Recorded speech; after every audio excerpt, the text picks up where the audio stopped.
Your Excellency, President Nangolo Mbumba, President of our Republic, and First Lady Madam Seseki Bumba, Madam Monica Geingob, the widow, the children, grandchildren, shall I say the nuclear and the extended Sandip Kalondo families, Your Royal Highnesses, Your Excellencies, heads of states and governments present, former heads of states and governments, Excellencies, ambassadors, and plenipotentiaries of states, Your Excellency, founding President of our Republic, President Sem Shafishuna Nujoma and Madam Nujoma, Your Excellency, our second President of the Republic, Tatekuru Ifike Punye Pohamba and Madam Pohamba, Vice President of our Republic, Netumbo Nandi Ndaitwa and General Retired Ndaitwa, Speaker of our National Assembly, Peter Kashavivi, and Chairperson of the National Council, Muha, members of our Cabinet, members of Parliament, Your Lordship Chief Justice and the Judiciary, the Secretary General of the ruling party, Sophia Chaningwa, members of the Fourth Estate, service chiefs, luminaries of our great society, prelate men of the clergy, led by Bishop Emeritus Kameta and Reverend Dr. Geno Nakamela, amongst prominent men of the clergy, Chief Emmanuel Gassep, Chairperson of the Traditional Council, Governor of the region, Laura McLeod, Mayor of Windhoek, and all other important leaders present here. Fellow mourners, today we gather to bid farewell to a statesman, a leader, a unifying force in the history of our nation, the late Hage Geigob. In this moment of grief, let us reflect on the profound impact he had on our nation and monumental legacy he leaves behind. Generally, eulogizing any person is a formidable task, particularly when it pertains to an individual of Geingob stature, class, and wits, whose influence inspired our nation. In the medley of our nation, as we commemorate the life and legacy of President Geingob, the profound words of Odysseus of the Greek mythology echo through the corridors of time. We ponder the question that Odysseus asked, and he asked the following, and I quote, "Will strangers hear our names long after we are gone and wonder who we were, how bravely we fought and how fiercely we loved," quote unquote. President Geingob's legacy, not only as a head of state, but also as a deft negotiator on the international stage, is a testament to his enduring impact on our nation. His skillful diplomacy and adept negotiation strategies were instrumental in navigating some of the complexities of our nation's history.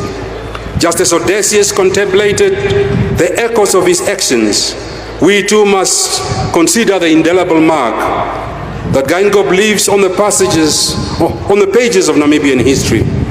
Generations yet unborn shall inquire about the man who was a fierce debater, the master negotiator, and more so loved in his country with great fervor. President Geingob can be remembered at midwifing our national constitution. What an honor that he was to this country, that during a difficult time, he could get it right in a passage of less than 80 days to create a respected Bill of Rights that is respected globally. That is the man we are eulogizing today. President Geingob shall be remembered by me, who had the honor to oppose him, to hold his government accountable for the last 9 years, as a man who nearly single-handedly convinced our country that we must take on the European Union and renegotiate the EPAs. He did it.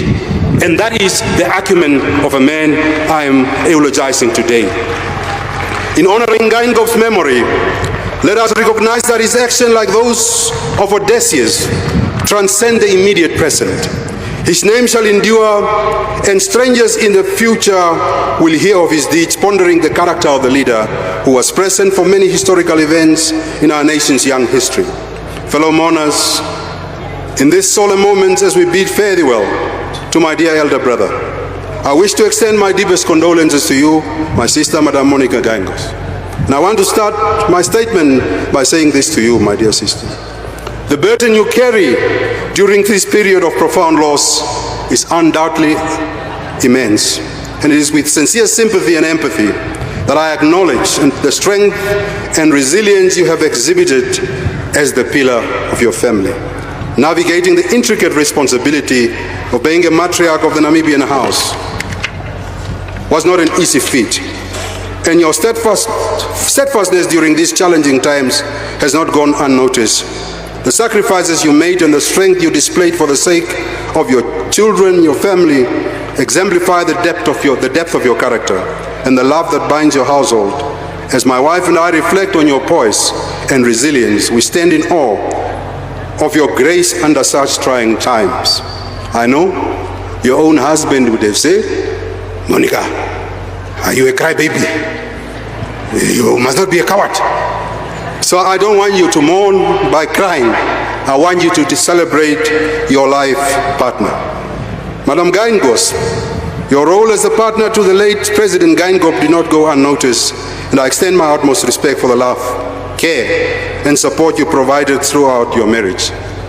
I knew Dr. Geingob very well, and I knew when he was happy. And I can testify in front of all the millions of our people, Hage was happy around Monica all the time.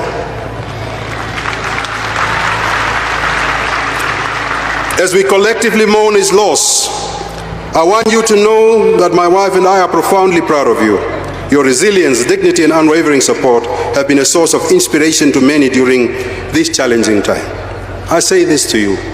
You took a ceremonial office of First Lady, and you conducted yourself that even politicians started to wait what you're saying. And that is the character of the woman you displayed in this country. We are proud of you, Monica Geingob. As we navigate the tempest of loss, we turn to the words of William Shakespeare, who encapsulated the essence of our shared sorrow, when he said the following, and I quote, "When he shall die, take him and cut him out in the little stars, and he will make the face of heaven so fine that all the world will be in love with night and pay no worship to the garish sun," quote unquote. In the tapestry of our nation, President Geingob's legacy shines as a constellation, a guiding light that has shaped the fabric of our identity. His dedication to the nation-building project will forever remain etched in our collective memory. President Geingob often spoke of the test of our nation being in its unity, particularly during the unprecedented periods in our history. Today we find ourselves at such a juncture, facing daunting challenges that define our era. It is during these trying times that the unity he championed becomes not just a test, but a beacon, guiding us through the storm. Fellow mourners, President Geingob on the political theater. President Geingob could certainly be difficult at times, and he made me very, very angry. And I'm sure I also made him very, very angry on the many positions that we took. But President Geingob conducted a political transactional currency of the highest level, that we could disagree as compatriots of one country for months, but we would always view each other as compatriots. We had respect for one another. We were not condescending. We had differences, acrimonious differences politically that ought to be in a country. But one thing was, Geingob was a patriot to this country, and he knew that his opposing Namibians were also compatriots. And for that, I shall forever hold him very dear. President Geingob and I shared a brief friendship in the earlier years of our careers.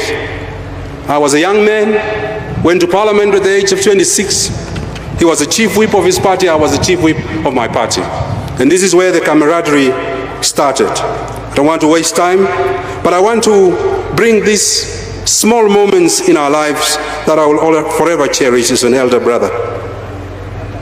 He was a bridge builder of all times.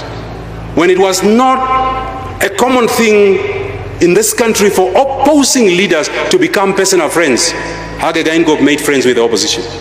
We could go to his house, he could call our homes. We had friendship that the country was not even realizing why he was doing that. But he was a bridge builder. For that I shall forever remain indebted to him.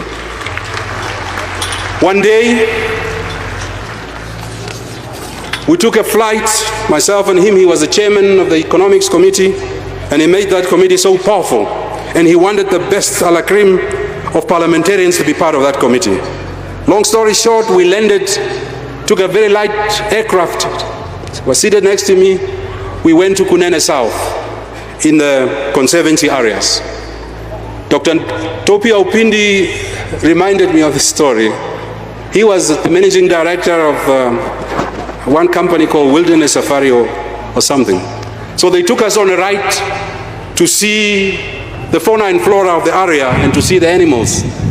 Myself, President Geingob, our Foreign Minister Pierre Mushelenga, jumped on a car that was open. And as we were traversing, we saw a very stray elephant. And this elephant was charging on the car that we were seated in. Typical Geingob. You see, you want us to get killed. We have better assignments to do in the future. Tell this guy, let's go back. So we went back. So when we arrived later years, oh, you Venaani, you were brave that day. But had you not been, for me, you wouldn't have even been the opposition leader of this country. You would have been dead by now. Ha ha ha. He would laugh. Above all, the man was a man of principle and code. He had a set of public virtues that brought strength and purpose to his life and to our country. He was a very honest man, even when it offended others. He would take a position, like it or not. Hage would take a position. You knew where you stood with him on any matter. Of recent, he took on Germany on the question of Israel and the Namibian genocide. I must say, this man was a man of principle, a worthy opponent, a critical debater, but a man who would always hold hand. I see, with great respect, the President of Germany is here, Herr Steinmeier. Herr Steinmeier, on the mortal remains of my friend, many German leaders for the last many years never came to this country. The last person who was here was Herr Helmut Kohl. It's good that you are here.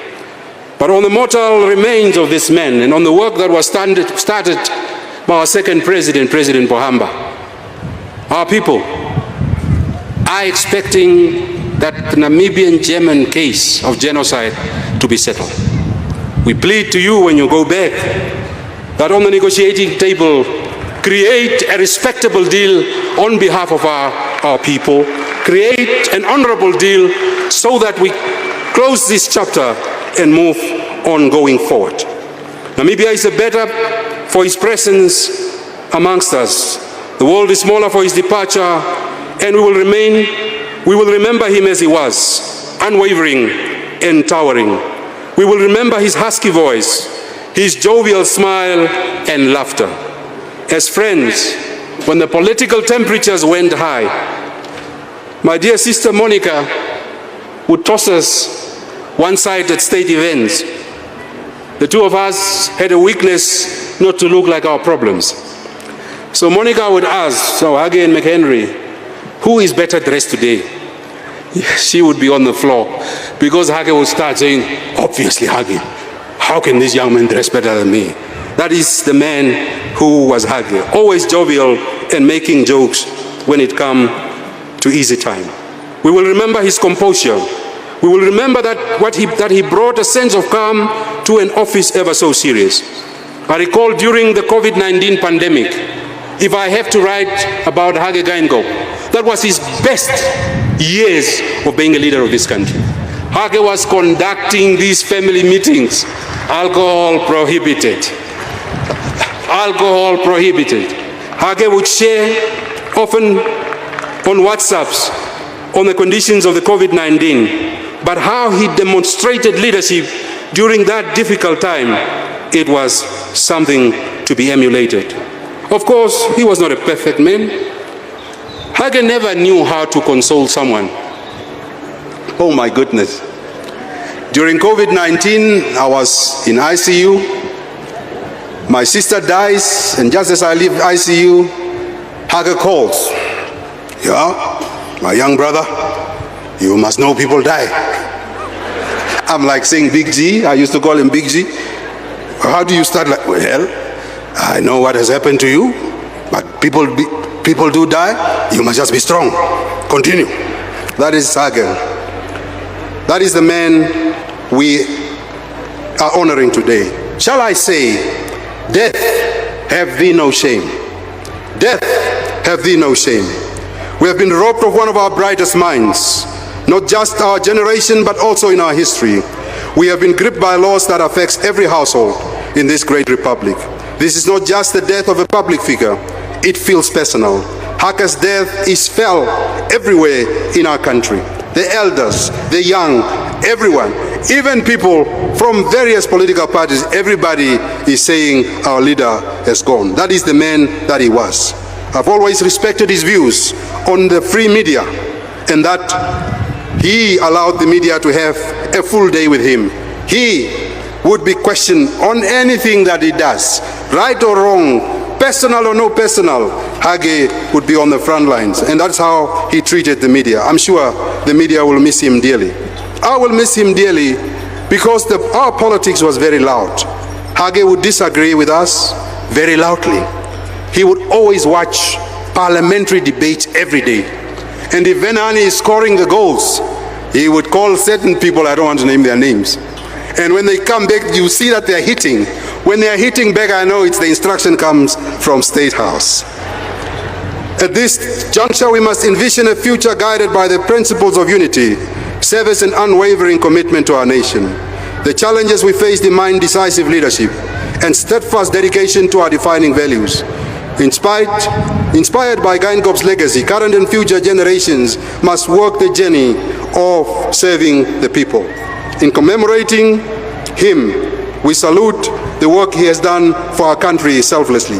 As we navigate the path forward, we should continue to construct what he termed Namibian House, that is steadfast, committed to the eradication of divisive elements. Tribalism, racism, regionalism, and any other forms of discrimination must find no place within our national narrative.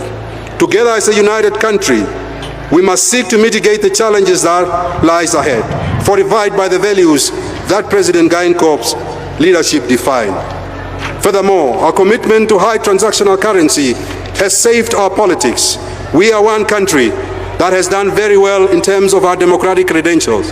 It's not a perfect house, but we are building that house knowing that as citizens, we must continue to support and help a country before politics. Namibian first, country first, politics second, and that is the mantra of the political currency that I and him continue to engage in.